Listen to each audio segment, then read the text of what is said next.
Dr. Downstream here, hanging out with the manager. Bindi, you be good, okay? You just... Jeez, guys, slow down. Well, anyways, enjoying a kind of a wet, gross day. I'll be taking care of a couple of jobs this afternoon because my wife left with my wallet in her car, so that's cool. Anyways, hope everyone's doing great. I get it, I haven't made a video in forever. Dr. Downstream, what have you been up to? Well, son, let me show you. Prepare to get learnt. What's up, Just Jacob? How are you today? Thanks for tuning. Bindi, I don't care if you chew on that bottle, honey, but we're on TV. You gotta be quiet. Dr. Downstream, what have you done? What have you done, dude? What are you doing? Oh God, what did you do? Guy, what did you... Bindi, what did I make? Well, yeah, okay. So here's what I've been up to. Please excuse the blue healer in the background. This, and, oh God, this. Boop. You see, it's all part of the same system here. If you're in the soft wash racket and you have yourself a remote control chemical actuator, by golly, I'd say you're ahead of the game. What do you think, Bindi? Yeah? It's a pretty smart move. No, legit. I really do think that, you know, my washing game has totally changed since I got the remote system. Can't argue against that. But, you know, I was thinking, as great as that is, how can I make it better? How can I condense it down and make it pretty, dare I say? So, we're going to defy the laws of physics here. And we're going to juice this thing up. What do you think, Bindi? What should I even call this? Dr. Downstream Super Soaker? I don't know. I was kind of thinking about calling it the juice box. Honestly. Okay. So, I don't have it with me. Where did it go? It's around here somewhere. The remote control. I'm going to pretend to have a remote control in my hand, just like I pretended. Never mind. All right. So let's start at the absolute beginning, right? So you got a tank full of SH or your chemical or whatever you want to downstream. For me, it's that empty 35-gallon tank right there, right? I draw it up out of the top. It comes back down around. I've got a little emergency shutoff valve there in case like any of this system ever breaks and it's just like dumping SH everywhere. Coming up through the mixer system. Mr. T looking fat and pretty right there. Coming off the left side, it's going to feed the 12-volt system. Coming off the right side, it's going to feed my downstream system. And I just select whichever I want to run with the ball valves there.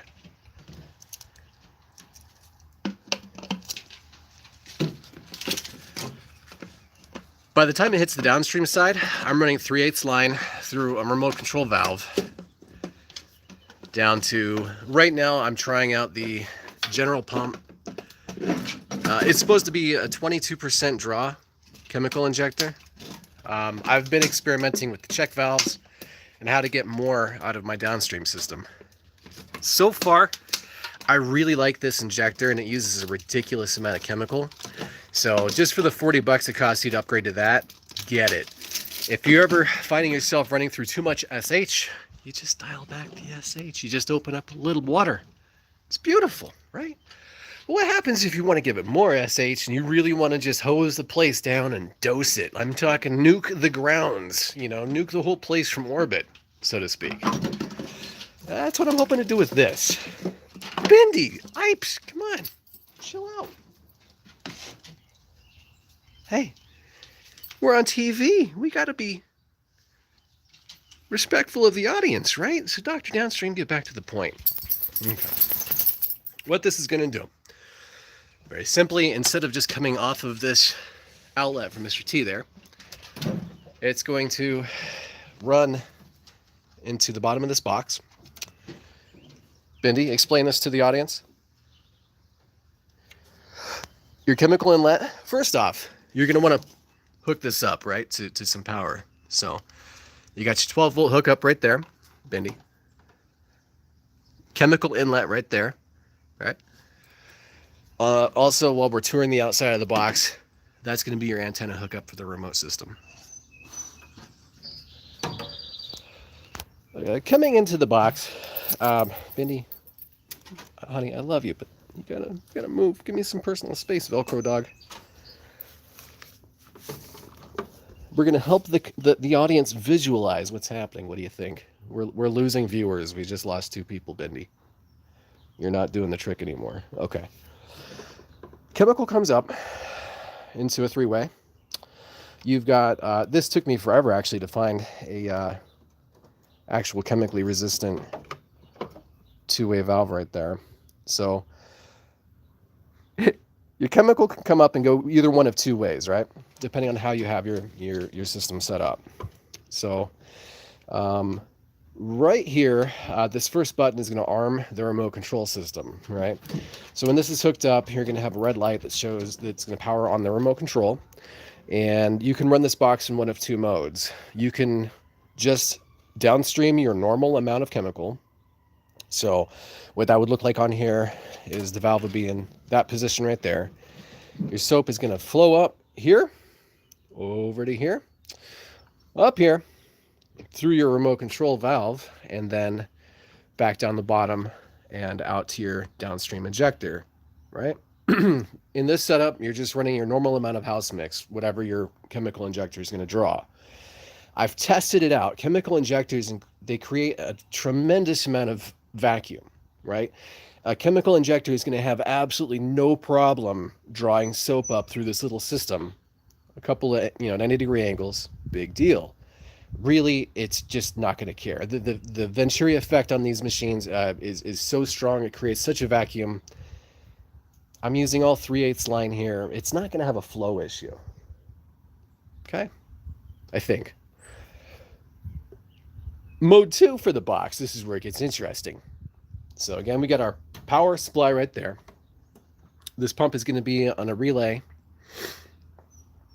The remote control switches claim that they're rated for 30 amps, but I don't believe them. I'm not going to take them at their words. I'm going to run this through a relay so that remote control here isn't taking the brunt of the amperage off of this motor, off of this pump, I should say. It's a motor.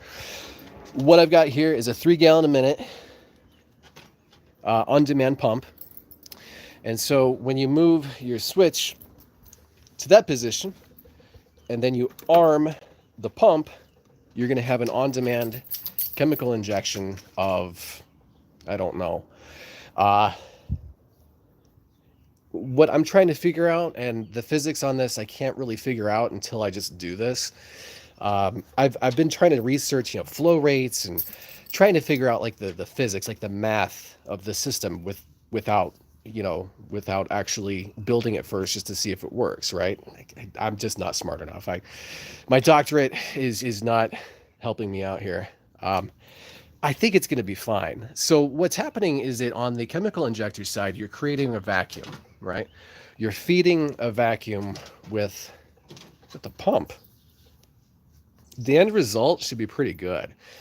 What I'm really hoping for, and I'm going to be doing some testing here, is I just want to be able to clean stucco. That's really all I want to be able to do with this. I want to be able to hit a button and have a box that does it all. Have normal amount of chemical coming through for a normal vinyl house wash, like vinyl sided house wash, right?